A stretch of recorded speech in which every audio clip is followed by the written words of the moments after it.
Nous allons lire dans le livre des psaumes. Et nous allons prendre le psaume 149. Je vais lire à partir du verset 5. Que les fidèles triomphent dans la gloire, qu'ils poussent des cris de joie sur leur couche, que les louanges de Dieu soient dans leur bouche et le glaive à deux tranchants dans leurs mains, pour exercer la vengeance sur les nations, pour châtier les peuples, pour lier le roi avec des chaînes et leurs grands avec des entraves de fer, pour exécuter contre eux le jugement qui est écrit. C'est une gloire pour tous ces fidèles. Louez l'Éternel. Alléluia. Amen. Dieu nous a destinés à triompher. À partir du moment où tu as cru en Jésus-Christ de Nazareth, sache qu'on t'a fait entrer dans la famille et on t'a placé dans la position d'une femme, d'un homme appelé à triompher. Que veut dire triompher? Triompher veut dire remporter une victoire absolue, remporter une victoire totale. Triompher de quelqu'un, c'est le vaincre de manière absolue et éclatante. Hein? Donc tu es destiné à vaincre tous ceux qui s'opposent à toi. Peu importe les temps ou les victoires qu'ils peuvent remporter sur toi dans un domaine ou dans un autre, ou pendant un temps. Mais ce qui est écrit, c'est que si tu es trouvé fidèle par Dieu, si tu es un homme, une femme fidèle, si tu apprends à être un homme, une femme fidèle à Dieu, tu es appelé à triompher. Alléluia. Amen. Tu es destiné à triompher. Triompher de tout. Triompher des hommes, triompher de la vie, triompher du monde, triompher même de la mort, triompher dans le domaine où tu es. Es-tu un mécanicien? Es-tu un chauffeur? Es-tu un cordonnier? Es-tu un menuisier? Es-tu un pasteur? Es-tu un professeur, un avocat, un magistrat? Es-tu un commerçant? Es-tu un ingénieur en construction, en architecture? Quoi que tu fasses dans la vie, es-tu un père? Es-tu une mère? Tu es appelé à triompher dans tous les domaines de ta vie. C'est la parole de Dieu. Amen. Triompher de la vie, c'est vivre le plus longtemps possible. Triompher même de la mort, c'est vivre et mourir en Jésus-Christ de Nazareth. Amen. La Bible dit, ô mort, où est ta victoire? Le chrétien, le fidèle en Christ, il n'a même pas peur de la mort. Donc, nous sommes destinés, quoi que nous fassions, si tu es dans un procès, le Seigneur dit, si tu es fidèle, tu triompheras de celui qui s'oppose à toi. Si tu es dans une bataille, tu triompheras. Amen. Quelle que soit la circonstance qui est la tienne. Ne t'inquiète pas si ton ennemi remporte une victoire aujourd'hui ou une victoire demain. Ne t'en inquiète pas. Toi, ce dont tu dois t'inquiéter, ce dont tu dois te préoccuper, c'est de savoir si tu es fidèle. Est-ce que tu es un homme fidèle, comme Dieu est là? Est-ce que vous me suivez? Amen. Est-ce que tu es une femme fidèle? Pourquoi Abraham a reçu Canaan en héritage? Regardez ce que Néhémie nous enseigne. Allez dans le livre de Néhémie, au chapitre 9. Vous regardez les versets 7 et 8. C'est toi, éternel Dieu, qui as choisi Abraham, qui l'a fait sortir d'Ur en Chaldée et qui lui a donné le nom d'Abraham. C'est toi, Dieu. Et le verset 8 dit, tu trouvas son cœur fidèle devant toi. Tu trouvas son cœur fidèle. Zambe akuti motema na ye eza sembo. Est-ce que motema na ye eza sembo, maman? Tu trouvas son cœur fidèle devant toi. Tu fis alliance avec lui et tu promis de donner à sa postérité les pays des Cananéens, des Étiens, des Amoréens, des Phérésiens, des Jébusiens, des Girgasiens. Et tu as tenu ta parole car tu es juste. En fait, en réalité, Dieu tient toujours la parole pour les hommes et les femmes fidèles. Amen. Parce que non seulement il est juste, mais il est lui-même fidèle. Regardez ce que Dieu dit dans Deutéronome, au chapitre 7, le verset 9. Sache donc que c'est l'Éternel ton Dieu qui est Dieu. C'est Dieu fidèle. C'est Dieu fidèle. Garde son alliance et sa miséricorde jusqu'à la 1000e génération envers ceux qui l'aiment et qui observent ses commandements. Amen. Qui est celui qui aime Dieu? Celui qui aime Dieu, c'est celui qui garde ses commandements. Qui est l'homme fidèle? C'est celui qui garde les commandements, qui observe ses commandements. La fidélité, ça consiste à quoi? La fidélité consiste à respecter sa parole, respecter son engagement, respecter ce qu'on a cru, ce qu'on a dit, et on le fait. La Bible dit, tout le monde, tous les hommes proclament qu'ils sont bons, mais un homme fidèle, qui les trouvera? Amen.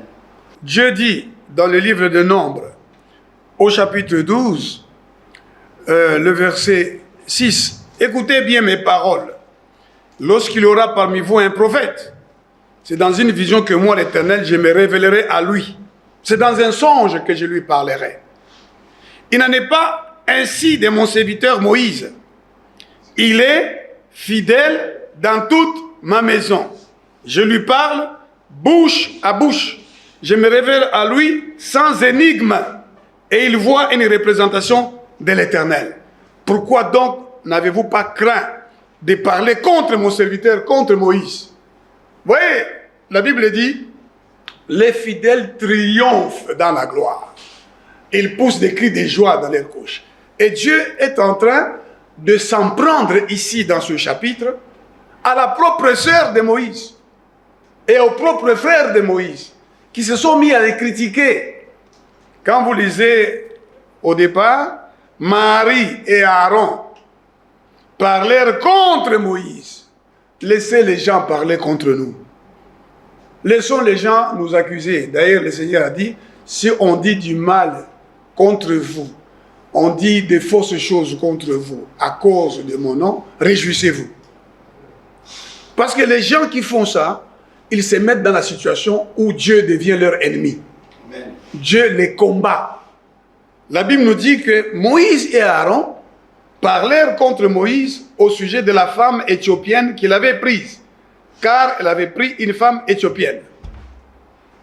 Et ils se mettent à dire, est-ce seulement par Moïse que l'Éternel parle? N'est-ce pas aussi par nous qu'il parle? Alléluia. Amen.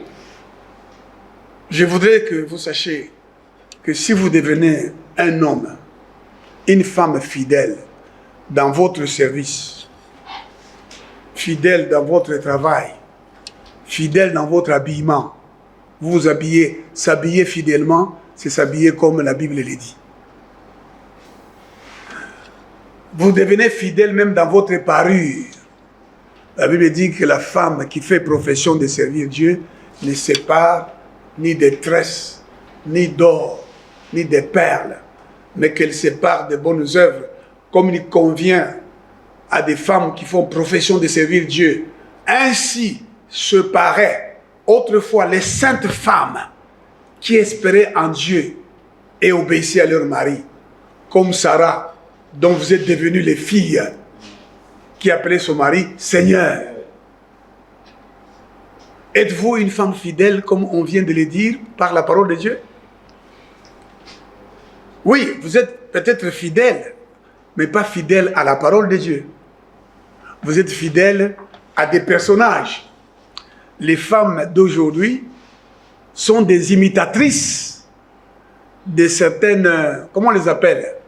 De certaines stars, certaines étoiles. Il y a une fille qui m'a dit, pasteur, mais ce que je porte ici, c'est du Kardashian. Donc elle est imitatrice d'une femme qui se déshabille et qui est devenue célèbre par sa nudité, ou à cause de sa nudité, n'est-ce pas, en exposant son corps. Et elle dit, non, ce que je porte, c'est du Kardashian. Donc, les gens imitent la mode de certaines stars, surtout les femmes, même leur parure, même leur habillement. Eh bien, comme vous le savez, quand nous grandissions, nos mères portaient les pagnes, nos sœurs portaient les robes et les jupes. Ce n'étaient pas des robes serrées, hein? Vous êtes d'accord? Ce n'étaient pas des serre-corps. C'était des robes et des jupes décentes. Elles s'habillaient avec pudeur et modestie. Mais le prince de ce monde vient avec l'esprit de mondanité pour influencer les gens. Même nous avons vu les jeunes gens vouloir porter des habits qui descendent. Ils ne mettent pas la ceinture, les pantalons descendent et montrent les sous-vêtements qui doivent être cachés. On les appelle sous-vêtements. Les vêtements de l'intérieur. C'est privé, mais on a exposé ça en public. Mais on va dans l'église, hein, et on expose ça dans l'église. Moi-même, j'étais dans une église en Grande-Bretagne, à Oxford. Les modérateurs montraient son sous-vêtement. Et sa chemise était déboutonnée là. Mais les gens n'étaient pas choqués de ça. Et j'étais dans une salle de cours où les jeunes stagiaires qui venaient nous pratiquer leur anglais, comme enseignants d'anglais, devant nous qui apprenions l'anglais. Et je vous dis que je suis resté dans la classe, je crois, 2-3 semaines, et puis j'ai dit, je n'irai jamais. J'étais en Angleterre, je me suis enseigné l'anglais moi-même, en lisant la Bible et en lisant des livres de droit. Parce que j'étais choqué par ce que je voyais là. Est-ce que vous êtes une femme fidèle? Ou bien vous êtes fidèle à Jézabel? C'est votre modèle. Et non pas Sarah. Il y a ces deux modèles-là dans la Bible. Jézabel, c'est le maquillage. Même le jour de sa mort, elle s'est maquillée. À l'étage, hein, on l'a précipitée par terre. Elle est morte. Et comme c'était annoncé, les chiens ont dévoré toute sa chair. Quand on a voulu aller l'enterrer, Baliakié l'a dévoré, on l'a mangé. Mais avant d'être jetée, elle s'est parée, elle s'est fardée, comme vous faites, vous qui mettez des faux cheveux sur votre tête, vous qui portez des pantalons qui sont des habillements d'homme. Tout simplement, lorsque l'homme a fabriqué des pantalons, il l'a fabriqué pour l'homme. Et dans l'histoire, les pays comme la France, qui se sont fondés sur, si vous voulez, la parole de Dieu, pour construire leur pays, à un moment donné, il y avait une loi qui n'a été abrogée qu'en 2013, je crois. Une loi de l'an 7, quelque chose comme ça, qui disait que si la femme veut se travestir en homme, veut être vêtue comme l'homme, elle doit aller demander la permission. Et il n'y a que deux raisons. Si elle veut monter à vélo pour ne pas scandaliser les gens, ou si elle veut aller travailler, je crois, dans un domaine où il faut porter ça. En dehors, il fallait l'autorisation. En dehors de ça, c'était interdit. Et donc, l'habillement des hommes, c'est le pantalon.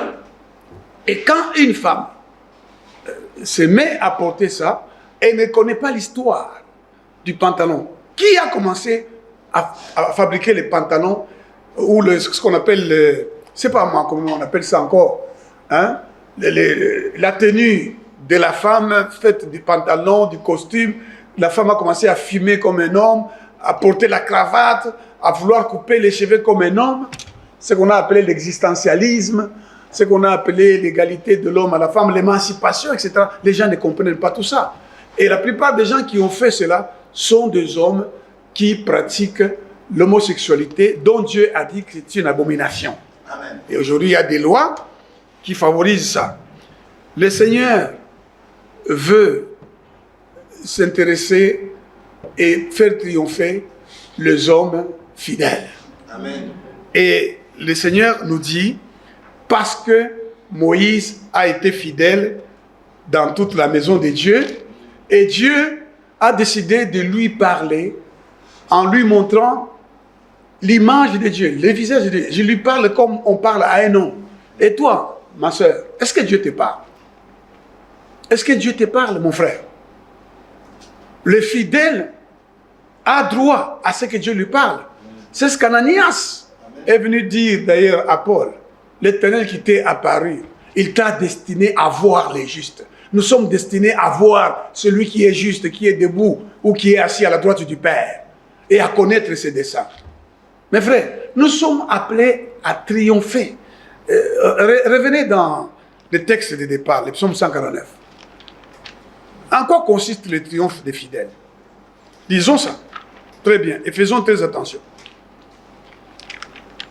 Ce sont les fidèles qui doivent exécuter le jugement qui a été écrit.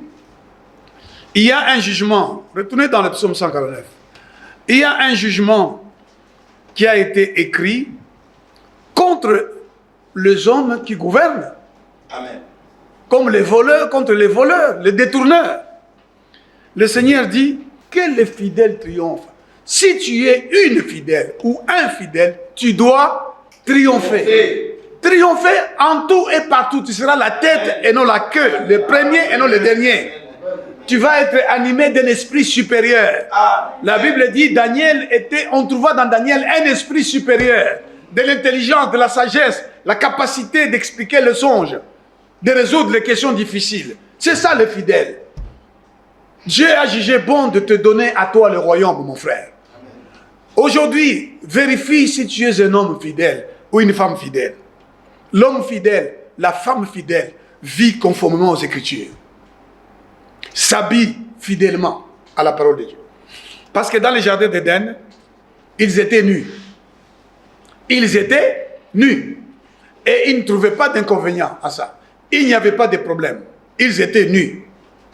Mais quelqu'un est venu pour amener l'homme à désobéir, à être infidèle à Dieu. Tant qu'ils étaient fidèles, ils étaient nus, il n'y avait pas de problème. Ils n'en voyaient pas un problème. Alors, Satan vient et il leur dit, est-ce que Dieu a vraiment dit? Est-ce que Dieu a vraiment dit? Et c'est toujours ce que Satan fait jusqu'à aujourd'hui. Est-ce que Dieu a vraiment dit que si tu portes les bijoux, tu vas aller en enfer? Est-ce que Dieu a vraiment dit que si tu portes les pantalons, tu vas aller en enfer? Est-ce que Dieu a vraiment dit que si tu portes des tresses, de faux cheveux, tu vas aller en enfer? C'est ce que le diable fait. Amen. Il vous fait croire que vous pouvez faire ça, mais vous entrerez au ciel. Mais la Bible dit que le péché, c'est la violation de la parole de Dieu. Amen. C'est la transgression de la loi. La loi ici, c'est les commandements, c'est la parole. Toute écriture est inspirée de Dieu et utile pour instruire, pour éduquer, pour enseigner, pour te rendre accompli. C'est pourquoi certains parmi nous ont été établis. Nous sommes tous des sacrificateurs, nous sommes devenus des sacrificateurs. Il n'y a plus comme à l'époque de Moïse, d'une part le peuple, d'autre part les sacrificateurs et les lévites. Aujourd'hui, à cause du sang de l'agneau, Jésus-Christ est mort, il est ressuscité, il a fait de nous un royaume et des sacrificateurs pour Dieu son Père. Amen. Il y en a parmi nous que Dieu établit, à qui il donne la supériorité par l'onction du Saint-Esprit. Il a fait de certains des apôtres, d'autres des prophètes, d'autres des évangélistes, d'autres des pasteurs et docteurs. Amen. d'autres encore des diacres, d'autres sont des gens qui savent exhorter, qui savent chanter, etc. Amen. Pour le perfectionnement des saints en vue de l'œuvre du ministère, Amen. afin que nous parvenions au statut d'homme fait, à la stature parfaite de Christ, que nous ne soyons plus des enfants. C'est pour ça que nous sommes rassemblés ici. Amen. C'est pour que Dieu, par le Saint-Esprit, nous enseigne à devenir chaque jour des hommes fidèles. Fidèles dans notre service, fidèles dans notre marche, fidèles dans notre comportement, fidèles dans nos pensées, dans nos sentiments. Le sentiment d'amour. Il y a beaucoup d'hommes infidèles à leurs épouses. Les sentiments changent. Il vous dira, ben, je l'aimais avant, maintenant je ne l'aime plus. N'est-ce pas? Beaucoup d'hommes sont infidèles à la femme de leur jeunesse. Beaucoup d'hommes qui vont dans les églises. Il a promis à une femme de l'aimer, d'un amour éternel, mais après, parce que la femme n'est plus belle ou que la femme a tel comportement, il n'en veut plus.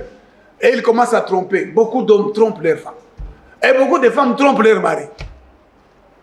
Trompent leur mari, même en pensée. Même en conversation. Il y a des femmes qui parlent du copain qu'ils avaient aimé. Ils disent, ah, vraiment, il m'arrive de penser à mon copain là quand j'avais 15 ans, 16 ans. Lui, c'était bien. Je crois que si je l'avais épousé, lui, ça marcherait bien que cet individu ici, hein, cet homme ici qui me fait souffrir. L'infidélité, c'est la marque, la façon de vivre de beaucoup de gens qui sont dans les églises. Ils sont infidèles à leurs époux, infidèles à leurs épouses. Les hommes et les femmes infidèles. Les femmes à leurs époux, les hommes à leurs épouses. Et même à leurs enfants. Les enfants sont infidèles à leurs parents. Les enfants infidèles à leurs parents. Moi, je suis en train de tout faire pour enseigner à mon fils, n'est-ce pas, la fidélité. Alléluia. Amen. Je lui apprends. Je lui disais, tu ne dois jamais mentir. Mon fils ne ment jamais. Parfois, il désobéit. Et puis, bon, il y a des gens qui me disent, non, bon, à cet âge-là, après, il commencera à obéir. C'est maintenant que je dois lui apprendre les valeurs. La fidélité, c'est une valeur. L'honneur, la dignité sont des valeurs que je vais lui apprendre. Et je remercie Dieu de ne m'être pas marié dans ma jeunesse parce que je n'aurais pas donné à mon fils l'éducation biblique nécessaire. J'aurais peut-être fait de mon fils ou de ma fille un délinquant ou des délinquants. Parce que il n'y a que Christ en nous, l'espérance de la gloire. Christ en nous qui nous rend capables d'inculquer les valeurs à l'enfant. Valeurs de fidélité. Alléluia. Amen. Quand il désobéit, je lui dis, tu n'es pas fidèle, jeune homme. Et il fait semblant d'obéir. Voilà, parfois il cache la chose derrière. Je dis, non, non, non, non, je ne veux pas que tu sois comme ça. Je veux que tu dises A quand c'est A, B quand c'est B. Je ne veux pas que tu sois un menteur. Beaucoup d'enfants sont infidèles à leurs parents. Le papa a dit, tu ne fréquenteras pas tel endroit. Oui, papa. Mais dès que son père est parti, parfois avec la complicité de sa mère, l'enfant désobéit.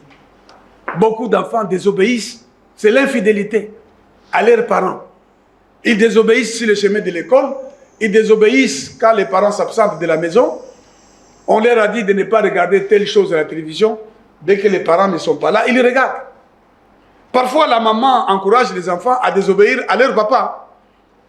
En tout cas, nous, quand on a grandi, en tout cas, aussi longtemps que je me souvienne, ma mère, elle était là pour exécuter les instructions de mon père. Et je me souviens, un jour, mon père était en colère. Et voici ce qu'il disait à ma mère. Est-ce que vous me suivez? Vous suivez? Amen. Il dit à maman, moi j'étais là, et je n'ai pas oublié. C'est pourquoi il faut faire attention aux paroles que vous prononcez, parce qu'elles restent inscrites dans le subconscient de vos enfants. Amen. Amen. Et mon père disait, dans cette maison ici, mon père, hein, c'est moi le président de la République. C'est moi le premier ministre. C'est moi le ministre de l'Intérieur. Hein, c'est moi le ministre de l'Éducation nationale. Ici, c'est moi. Votre mère est ministre des Finances et de la cuisine. Et la mère était là. Et ce ne sont pas des gens qui ont fait des études importantes. mais qui parlait comme ça. Amen. Et quand le papa part, et puis mon père, il disait ça, sans avoir l'instruction que moi j'ai aujourd'hui. Et il disait, et je charge votre maman d'exécuter ce que je viens de dire. Amen. Mais il lisait les ordonnances, n'est-ce pas? Hein? Article 8 ou article 2 ou article 3, le ministre de la Défense est chargé de l'exécution de la présente décision qui sort ses effets à la date de sa signature. Et mon père disait ça. Il dit, votre maman doit exécuter ce que je dis. Hein? Et il parlait dans notre langue. Et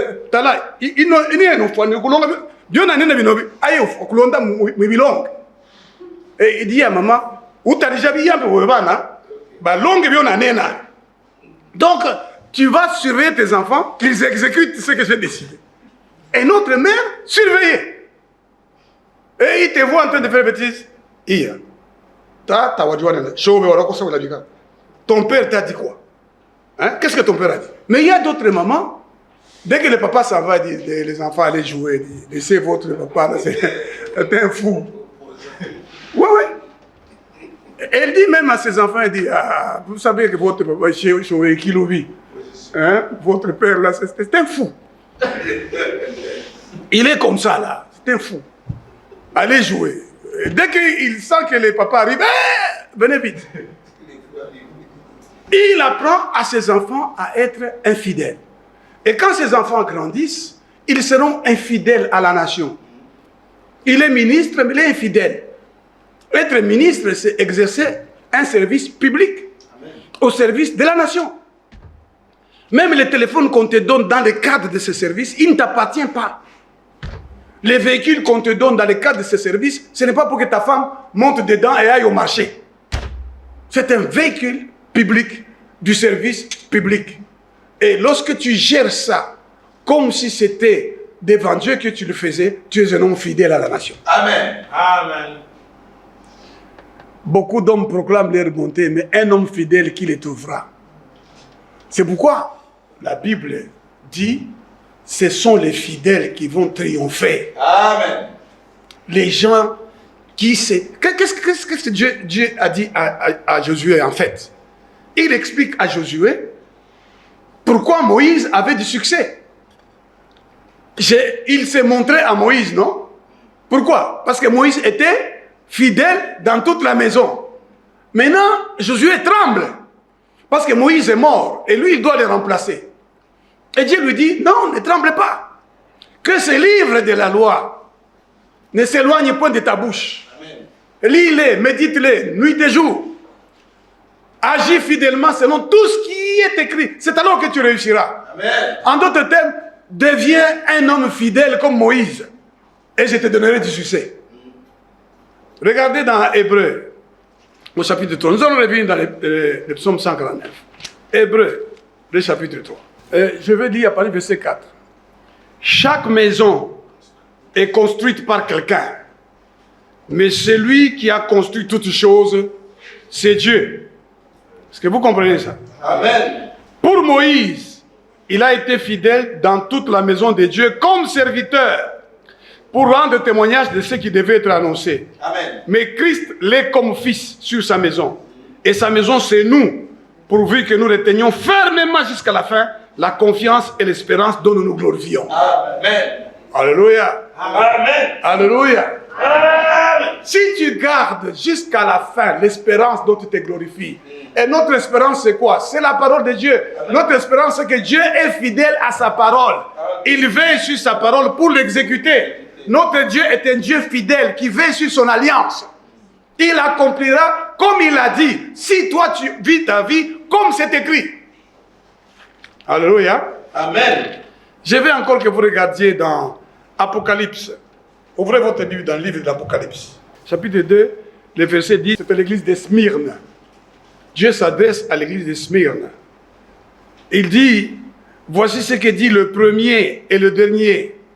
Celui qui était mort et qui est revenu à la vie. Je connais ton affliction et ta pauvreté, bien que tu sois riche. Donc le fidèle, s'il est pauvre maintenant, qu'il ne s'inquiète pas. Amen. en réalité, tu es potentiellement riche. Amen. À un moment donné, quand Dieu aura accompli ce qu'il est en train d'accomplir en toi pour te rendre parfait, pour t'amener au stade d'homme fait, tu verras la richesse dans tes mains. Amen. Tu ne mourras pas pauvre. Amen. Tu triompheras de la pauvreté dans ta vie parce que tu es fidèle au Seigneur. Je connais ton affliction et ta pauvreté, bien que tu sois riche. Et les calomnies de la part de ceux qui se disent juifs, elles ne le sont pas. Beaucoup de gens qui se disent chrétiens vont calomnier. Amen. Parce que si quelqu'un est chrétien, il ne peut jamais dire du mal de quelqu'un d'autre. Calomnier, c'est dire du mal quand c'est faux. Médisance, c'est dire du mal quand c'est vrai. Donc, un chrétien ne dit ni du mal, n'est-ce pas? Ne dit jamais le mal qui est faux de quelqu'un. Il ne dit pas non plus le mal qui est vrai. Non, c'est un ivrogne. Si c'est vrai, c'est un ivrogne. Quand vous le dites, vous êtes en train de faire la médisance. Amen. Et Dieu condamne cela. Et nous souffrirons des calomnies de la part de ceux qui prétendent être des chrétiens, mais qui ne le sont pas. Ils vont nous calomnier tous les jours. Ne vous en faites pas. Je connais ton affliction, dit le Seigneur. Je connais ta pauvreté, bien que tu sois riche.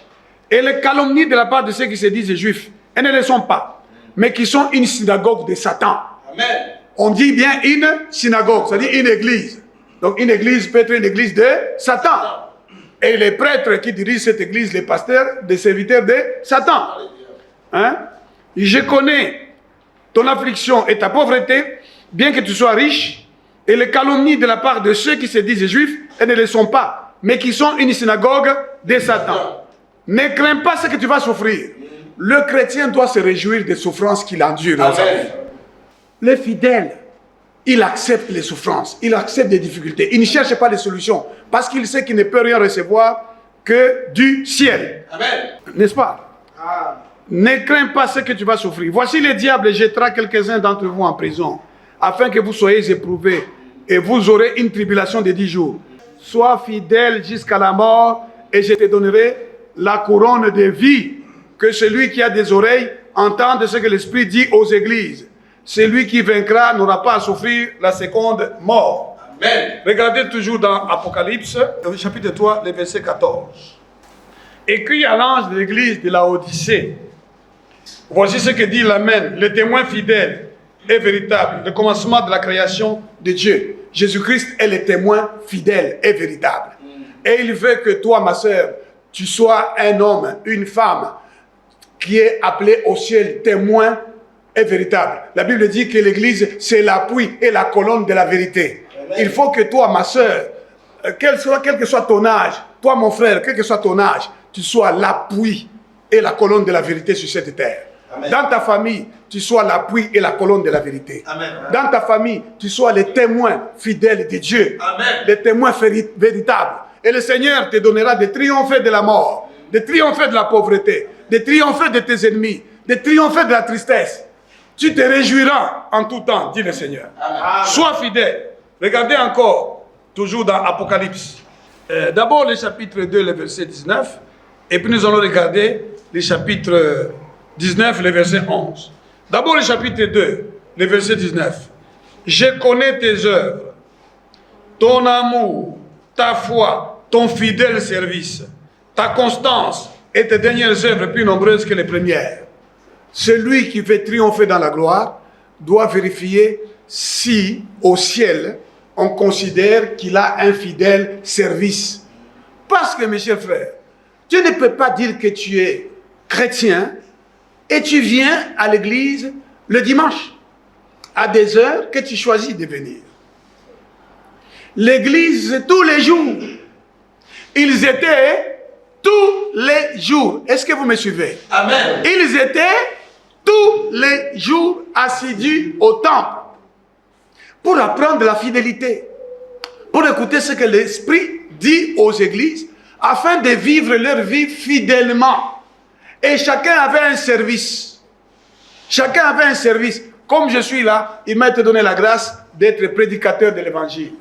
Le Seigneur me demande de prendre garde à mon propre enseignement. N'est-ce pas? De prendre garde afin de me sauver moi-même et de sauver ceux qui m'écoutent. L'apôtre Paul dit, je prends garde, je traite durement mon corps de peur qu'après avoir prêché aux autres, je ne sois moi-même disqualifié. Tu comprends, pasteur? Amen. Donc tu peux prêcher à des foules, mais toi-même à la fin, tu ne reçois pas la couronne. Tu ne reçois aucune gloire, ni sur la terre. Et tu n'as aucune victoire. Je veux que tu comprennes, ma soeur, que Dieu te destine à triompher de la maladie. Quelle qu'elle soit, dans ton corps, quelle qu'elle soit, de façon absolue, de triompher de la maladie. Je ne vous frapperai plus des maladies dont j'ai frappé les Égyptiens de l'autre côté. C'est ce que la Bible dit. Si vous obéissez à mes commandements, si vous vivez comme je vous les commande, c'est-à-dire si vous devenez un homme fidèle, vivez de manière à obtenir ce statut au ciel d'un homme fidèle. Il y avait un disciple nommé Ananias. Pourquoi? Parce qu'on a trouvé que cet homme était fidèle. Il y avait un homme nommé Job. Il était intègre et droit. Il s'est détourné du mal. Il craignait Dieu. La fidélité, c'est la loyauté. Il y a très peu de gens loyaux dans ce pays ici. Des gens qui se disaient lumumbistes. Des lumumbistes, ils ont changé. Ils sont devenus des mobutistes. Pendant longtemps. Mobutu, Mobutu. Mobutu, Vuma, et Vuma. Toi, moi, et l'homme, c'est cette Rolanda. Il dit, nous sommes des mobutistes purs et durs. Dès que Mobutu a fui le pays, Laurent Désiré Kabila est arrivé. Non, je suis kabiliste. Il y a quelqu'un qui a dit, moi je suis kabiliste à Kosakanate. Il y a même un ministre qui était ministre ici, qui a dit, moi c'est Kabila. Si sans Kabila, je quitte la politique. Les mêmes maintenant commencent à dire, moi c'est Tshisekedi. Les mêmes. Pas de loyauté, pas de fidélité. La loyauté, c'est l'expression de la fidélité. C'est-à-dire, je m'engage à vivre ma vie conformément à ses valeurs, conformément à ses principes. N'est-ce pas? Puisque je suis fidèle à ces valeurs-là, n'est-ce pas? Ces valeurs, je vais les défendre, quel que soit le temps, quels que soient les lieux, quelles que soient les personnes. Je ne vais pas changer. Ce qui est mal, ce que j'appelle mal aujourd'hui, je vais l'appeler mal dans 20 ans. Amen. Je ne vais pas appeler quelque chose, j'appelle c'est le mal aujourd'hui, et 10 ans, 15 ans, 20 ans après, ça devient le bien. Nous avons dit, c'est le mal de danser, de chanter pour un chef de l'État, et aujourd'hui, nous commençons à dire que c'est bien de chanter pour le chef de l'État. C'est pas possible ça. C'est pour ça que le pays est dans cette situation. Amen. Parce que les fidèles ne comprennent pas leur rôle. N'est-ce pas? La Bible dit, je vais retourner dans le psaume 149, la Bible dit, ce sont les fidèles qui doivent exécuter les jugements qui a été prononcé avant la fondation du monde sur les gens qui vivent dans le mal, sur les païens. Les païens ne doivent pas avoir de victoire sur nous. Amen. Les païens ne triompheront pas sur nous. Laissez-le, laissez les païens croire qu'ils remportent une victoire sur toi. Laisse ton ennemi croire qu'il a vaincu. Quand tu t'étais ou quand tu ne le poursuis pas, il croit qu'il est vainqueur. La Bible dit, mieux vaut la fin d'une chose que son commencement. Alléluia! Que les fidèles triomphent dans la gloire. Qu'ils poussent des cris de joie sur leur couche. Amen. Mon frère, si tu deviens un homme fidèle, ma soeur, si tu deviens une femme fidèle, tu dormiras avec la joie sur ton lit. Tu feras des songes où tu vois Dieu et les anges avec toi. Tu vas chanter. Il y a des gens qui pleurent sur leur couche. Amen. La Bible dit que les fidèles poussent des cris de joie sur leur couche. Mais toi, tu pleures sur ta couche. Tu dors le cœur serré. Tu dors le cœur malheureux. Il y en a même qui vont s'enivrer pour oublier la dureté de la vie. N'est-ce pas? Amen. Et il va dormir. Donc sa femme est dans le lit. Tu viens d'où? Elle dit, Unyache, dit, Unyache. Tu gangaye. Na moni passe koleka. Le na yoki ke bazo sala zoba muto yo azabo konja mboko yo alingi alongo langai. Akomi zoba ya muto. Et puis il dort ivre, malheureux, et quand il se réveille, il y a déjà un remaniement. Il regarde, il n'est plus là. Abandi, Zoba Montoyo.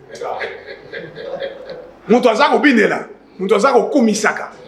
Parce qu'il n'est pas fidèle. Lui, il était fidèle aux choses qu'il pouvait gagner de la part de cet homme-là. Mais il n'était pas fidèle à des valeurs, n'est-ce pas, sur base desquelles cet homme-là, qu'il défendait, était en train de gouverner. N'est-ce pas? Le président Joseph Kabila, il a dit, je ne trouve même pas 15 personnes pour m'aider. Je ne trouve même pas 15 personnes. Je ne sais pas combien le président Tshisekedi a trouvé, mais je l'ai entendu dire, la justice élève une nation, mais au Congo, la justice détruit. Qui détruit? C'est la chose de justice qui détruit ou bien les hommes? Il y a des hommes qui ont le pouvoir de faire la justice, mais qui ne font pas la justice. Dans tous les domaines, les gens croient que la justice est seulement celle qui se fait dans les tribunaux. Non, la justice se fait même dans la famille, dans les églises. Dans les églises, c'est-à-dire, si on respecte les règles établies, on fait la justice. C'est ce que Dieu a dit, tu ne violeras aucun droit. Tu suivras ponctuellement la justice. Les enfants ont des droits. Il y a des parents qui violent les droits de leurs enfants. Les épouses ont des droits. Il y a des parents, des maris qui violent les droits de leurs épouses. Les maris ont des droits. Il y a des femmes qui violent les droits de leurs maris. Et il y en a.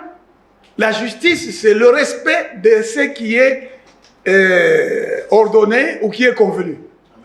C'est ce qui est juste. Donc, ici, dans le pays, on fait l'injustice dans l'université, dans l'école secondaire. Aujourd'hui, il y a des diplômés d'État. Mais parfois, quand on regarde qui a eu les diplômes d'État, quelles sont les écoles dans lesquelles on obtient le diplôme d'État, quelle est la qualité des personnes qui ont le diplôme d'État, on dit la justice détruit la nation, c'est vrai. C'est-à-dire l'injustice prend la place de la justice. Donc, nous avons besoin des hommes et des femmes fidèles. Préparez-vous à ce que Dieu vous élève. Devenez la lumière dans la fidélité. Lorsque quelqu'un est la lumière, on l'élève pour qu'il brille et qu'il éclaire toute la nation. Amen. Et c'est ce que la Bible dit. Que les louanges de Dieu soient dans leur bouche. Le chrétien, le vrai, si tu es vraiment fidèle, le Saint-Esprit te remplira tout le temps de joie. Tu marcheras, tu as la joie. Tu seras même heureux dans ton cœur quand on t'insulte. Tu étonneras les gens qui croient qu'ils te font du mal et que demain tu ne vas pas te mettre debout, mais ils voient que tu es de plus en plus debout. Plus on te fait du mal, plus on faisait souffrir les enfants d'Israël, plus ils se multipliaient. On te fera la guerre, mais on ne te vaincra pas. Amen. Que les louanges de Dieu soient dans leur bouche et les glaives à des tranchants dans leurs mains pour exercer la vengeance sur les nations, pour châtier les peuples, pour lier leur roi avec des chaînes. Ce que vous lierez sur la terre sera lié dans les cieux. Ce que vous délierez sur la terre sera délié dans les cieux. Si le fidèle dans un pays qui a le pouvoir de lier, un homme fidèle dit en Israël, il n'y aura pas de pluie pendant 3 ans. Et il n'y en aura que quand moi je parlerai. Et cela est arrivé. Amen. Un homme de même nature que nous. Il pria et Dieu exauça sa prière. Et le Seigneur dit que si tu deviens fidèle, c'est toi qui vas lier les gens qui dérangent ta famille. C'est toi qui vas libérer ta famille. Toi, tu vas apporter la vie éternelle dans ta famille. Amen. La bénédiction éternelle. Amen. Tu ne vas pas demander aux gens. Tu ne vas pas compter sur les hommes. C'est l'Éternel seul qui sera ta source et ta force. Parce qu'il est fidèle. C'est un Dieu fidèle et juste. Amen. Pour lier les rois avec des chaînes et leurs grands avec des entraves de fer.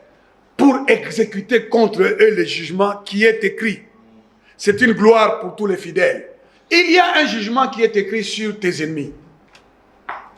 Il y a un véritable jugement. Amen. Qui est écrit sur ceux qui te combattent, sur ceux qui te haïssent.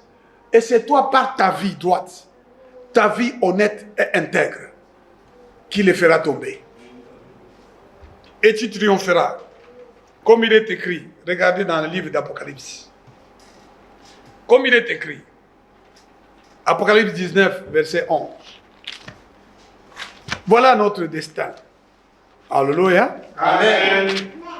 Et que le Seigneur t'accorde la grâce aujourd'hui de pouvoir comprendre. Puis j'ai vu le ciel ouvert. Alléluia. Alléluia. Amen. Dieu veut ouvrir le ciel aujourd'hui. Pas seulement en ce temps-là, qui est fixé, les temps à venir. Maintenant, aujourd'hui, le Seigneur veut ouvrir le ciel. Pour toi et ta famille. Pour toi et l'église. Je veux que Dieu ouvre le ciel sur l'église de la Gombe. Amen. Je veux que Dieu ouvre le ciel sur les hommes et les femmes qui vont s'exercer à la fidélité. Amen. Je veux que Dieu ouvre le ciel sur vous et qu'il fasse descendre celui qui doit venir, Jésus de Nazareth. Amen. Qu'il fasse descendre la miséricorde, la grâce sur toi. Qu'il te bénisse au nom de Jésus-Christ de Nazareth. Amen. Qu'il te guérisse au nom de Jésus de Nazareth. Amen. Qu'il te délivre de tes ennemis au nom de Jésus de Nazareth. Qu'il te fasse triompher dans sa gloire. Que tu triomphes parmi tes ennemis. Que tu triomphes dans tes études. Que tu triomphes dans ton travail. Que tu triomphes dans ta santé. Que tu triomphes en vivant une longue vie. Que tu triomphes en toutes les choses. Que le Seigneur ouvre le ciel. Que le Seigneur ouvre le ciel sur le Congo. Que le Seigneur ouvre le ciel sur le Congo. Qu'il fasse tomber les hommes qui se préparent à tricher. Qu'il fasse tomber les faux dirigeants. Qu'il établisse des hommes et des femmes fidèles. Pour que le ciel s'ouvre sur le pays. Et que nous mangeons les choses que Dieu nous a données. Le Congo est très riche. Nous devons jouir de la richesse du Congo. Que le ciel s'ouvre sur le Congo. Au nom de Jésus de Nazareth.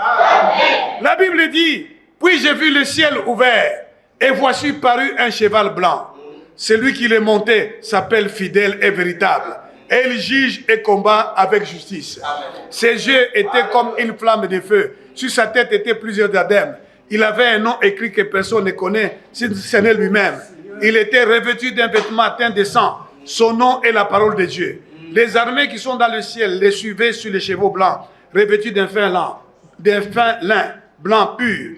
De sa bouche sautait une épée aiguë pour frapper les nations. Il les pètera avec une verge de fer. Il foulera la cuve du vin de l'ardente colère du Dieu Tout-Puissant. Il avait sur son vêtement et sur sa cuisse un nom écrit, Roi des rois, Seigneur des seigneurs. Alléluia. Que Dieu bénisse sa parole.